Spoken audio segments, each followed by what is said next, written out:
حضرت عمر کے زمانے میں اسلامی حدود 23 لاکھ مربع میل تک پھیل گئی ہیں. ماوراء نہر کا علاقہ بھی فتح ہو گیا, ادھر آرمینیا تک پہنچے. یہ تھوڑے سے عرصے کے اندر عظیمتوں کی کیسی داستان رقم کی. اقبال تڑپ کے کہتا ہے, دی ازانے کبھی یورپ کے کلیساؤں میں, کبھی افریقہ کے تپتے ہوئے صحراؤں میں, دشت و دشت دریا بھی نہ چھوڑے ہم نے, بحر ظلمات میں دوڑا دیے گھوڑے ہم نے.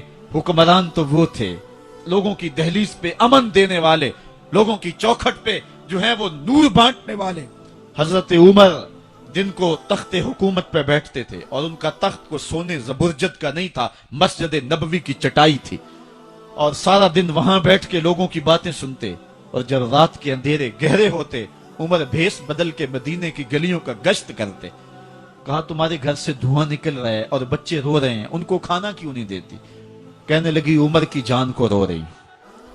عمر کے پاؤں تلے سے زمین نکل گئے. کہا کیا ہوا؟ کہا 3 دن سے ہمارے ہاں کھانے کے لیے کچھ نہیں ہے.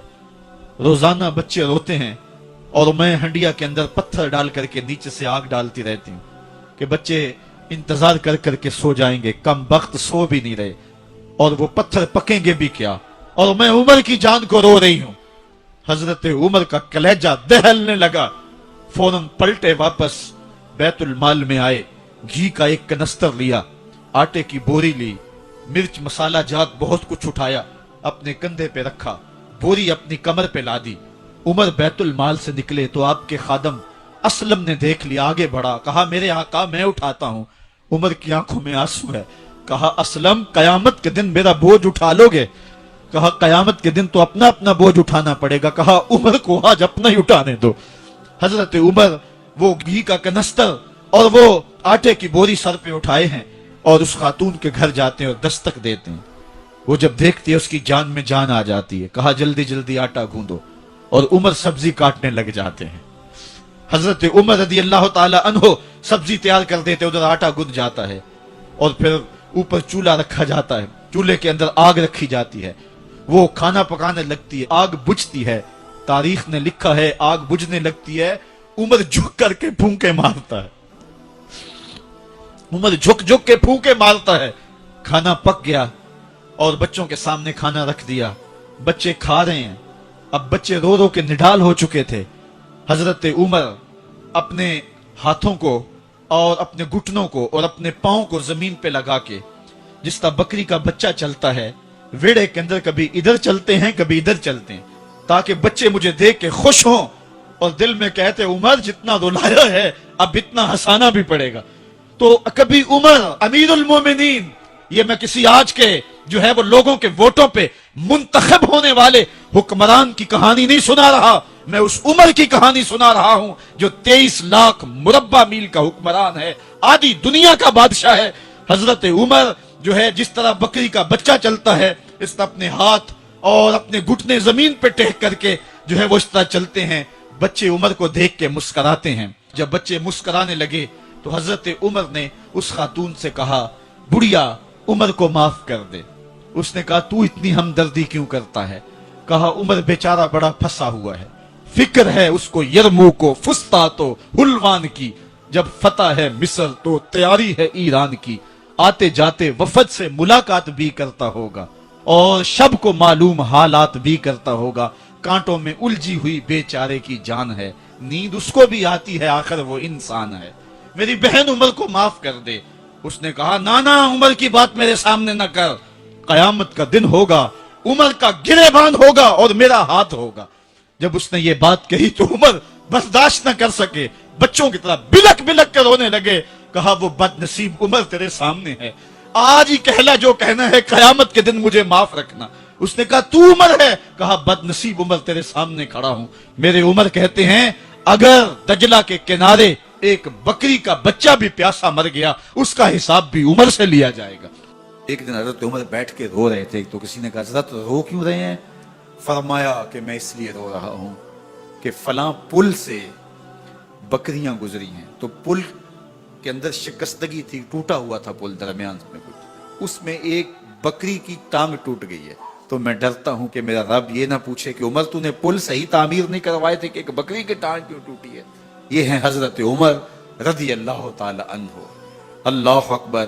تو اللہ تعالیٰ جل شانہ نے حضرت سیدنا عمر بن خطاب رضی اللہ تعالیٰ عنہ سے جو کام لیا، مختصر دور خلافت کے اندر 10 سال 6 ماہ 4 دن آپ نے خلافت فرمائی ہے، لیکن کہاں سے چلے اور یہاں مکران تک، بلوچستان کا حصہ ہے، یہاں تک آپ کے سلطنت کی حدود وسیع، ادھر آرمینیا تک جا پہنچے، حمص فتح کیا، قادسیہ، یرموک. آپ ذرا دیکھیے کہ کہاں تک آپ کی فوجوں کے گھوڑے دوڑتے رہے، اور اللہ تعالیٰ جل شانہ نے ان کو جو توانائی، عدل و انصاف کی قوت عطا فرمائی.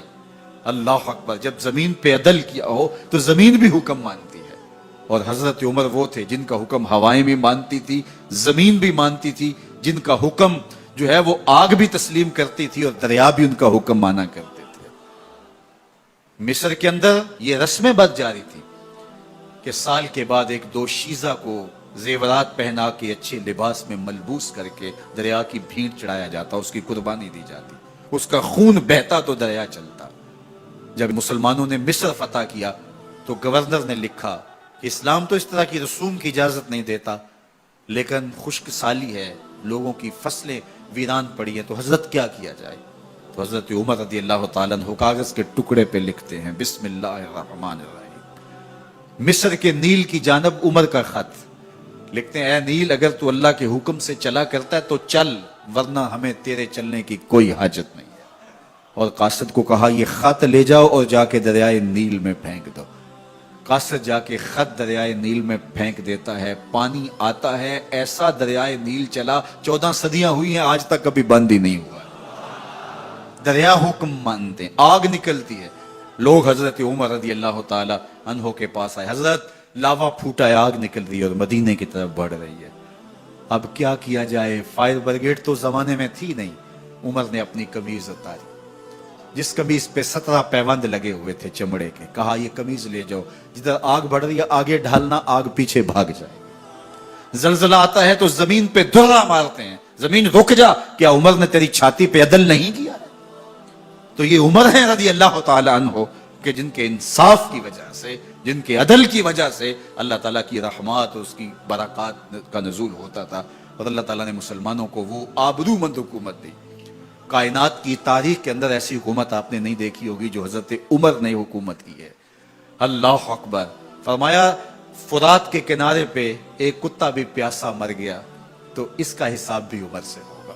باہر سے سفیر آتا ہے اور آ کے پوچھتا ہے کہ میں امیر المومنین کے، مسلمانوں کے حکمران کے محل میں جانا ہے، تو وہ مسکرا کے کہتے ہیں ہمارے امیر کا تو کوئی محل نہیں ہے. کہا کہاں ہے تمہارا امیر؟ کہا مسجد نبوی میں ہوگا یا بیت المال کی اونٹوں کی دیکھ بھال میں لگا ہوگا. وہ جب گئے تو مسجد میں نہیں ہے. اللہ اکبر. وہاں گئے تو وہاں بھی نہیں ہے. پھر کیا دیکھتے ہیں کہ عمر رضی اللہ تعالی عنہ جنت البقیع کے پاس ایک درخت کے نیچے اینٹ کا سرانہ رکھ کے سوئے. تو اس نے کہا عمر تو نے عدل کیا ہے، تجھے کچی اینٹ پہ بھی نیند آ گئی. ہمارے حکمرانوں نے انصاف نہیں کیا اور وہ بند اور محفوظ کمروں کے اندر بھی سکون اور چین کی نیند نہیں سو سکتے. حضرت سیدنا عمر رضی اللہ تعالیٰ عنہ نے اس طرح ان امور سلطنت نبھائے. آپ دن کو لوگوں کی دیکھ بھالی کرتے، لوگوں کی ضروریات سنتے سمجھتے، اور جب رات پڑتی لوگ سو جاتے، عمر مدینے کی گلیوں میں پہرا دیتے. کائنات نے کوئی ایسا بھی حکمران دیکھا ہوگا؟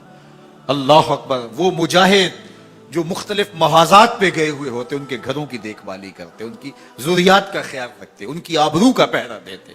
راتوں کی تنہائیوں کے اندر حضرت عمر اٹھتے اور جا کے گشت کرتے، چکر لگاتے، دیکھتے کوئی آنکھ پر نم نہ ہو، مفلسی کا کسی گھر میں ماتم نہ ہو. ایک یہودی کا اور ایک منافق کا جھگڑا ہو گیا کسی معاملے میں، ماجرے میں.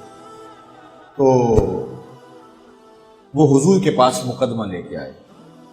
حضور علیہ السلام نے سنا وہ یہودی حق پہ تھا، رسول کریم نے اس کے حق میں فیصلہ دیا